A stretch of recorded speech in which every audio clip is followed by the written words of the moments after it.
In a world where conflict is inevitable, mastering the art of effective communication is not just an option, it's a necessity. The beauty of communication lies in its power to turn tense situations into opportunities for growth and understanding. Today, we're going to explore this power by discussing 6 effective strategies that can help us gracefully navigate encounters with aggressive individuals. So let's dive right in and discover these 6 strategies.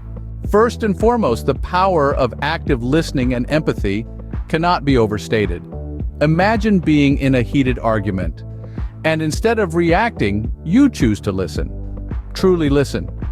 You understand their perspective, their frustrations, their fears. You acknowledge these feelings even if you don't agree. This approach can disarm the aggression, creating a space for constructive dialogue. Remember, a little empathy can go a long way in diffusing a volatile situation. The second strategy is all about choosing your words wisely. When it comes to communication, the language we use can either fuel a dispute or help diffuse it. By employing neutral and non-inflammatory language, we prevent tensions from escalating. For instance, instead of saying, "You're wrong," try, "I see things differently." This approach promotes understanding rather than confrontation. So, choose your words carefully because they can either soothe or ignite a conflict. Thirdly, let's talk about the power of reflective questions. These are tools that help nudge an aggressive individual towards self-reflection. For instance, asking, "How do you think we can resolve this?"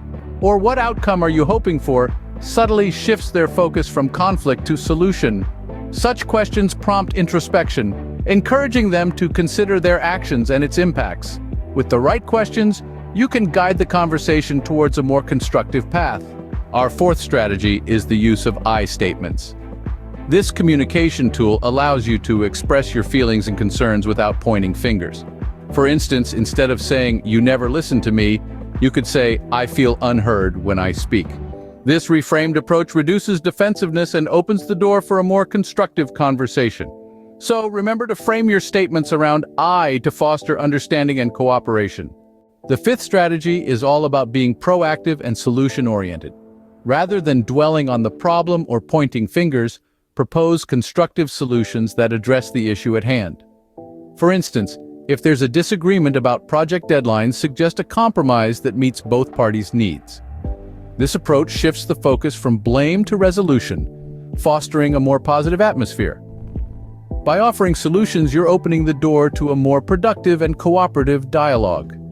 Last but not least, the sixth strategy is about setting boundaries.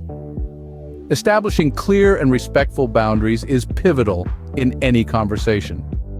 Imagine you're in a discussion that's becoming heated. You could say, "I value our relationship and this conversation, but I feel uncomfortable with the tone.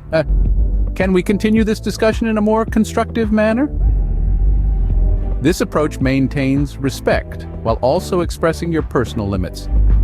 Remember, boundaries are essential to ensure respect and mutual understanding in a conversation. Now that we've explored these 6 strategies, it's time for a quick recap. We began with the importance of active listening and empathy, understanding that by truly hearing and acknowledging the other person's viewpoint, we can diffuse tension and foster mutual respect. Next, we delved into the power of neutral language, demonstrating how choosing our words carefully can prevent a conflict from escalating. Following this, we discussed the utility of reflective questions, a tool that encourages self-reflection and constructive conversation. Our fourth strategy revolved around I statements, a technique to express feelings and concerns without resorting to blame or accusations, thus promoting productive dialogue. We then moved on to the fifth strategy, the proposal of constructive solutions, shifting focus from blame to resolution and promoting cooperation. Finally, we emphasized the significance of setting boundaries, a crucial step in maintaining respect and understanding in any conversation. Each of these strategies is a powerful tool for effective communication and conflict resolution. They are not only meant to navigate conflicts, but to transform them into opportunities for growth and understanding. Try implementing these strategies in your daily interactions and watch your relationships flourish. Before we wrap up, let's remember one thing: effective communication and respectful conflict management are universally important. It's about fostering understanding, promoting peace and building stronger relationships. Don't forget to share your experiences with these strategies and subscribe for more communication tips. Until next time, communicate effectively and navigate conflicts with grace.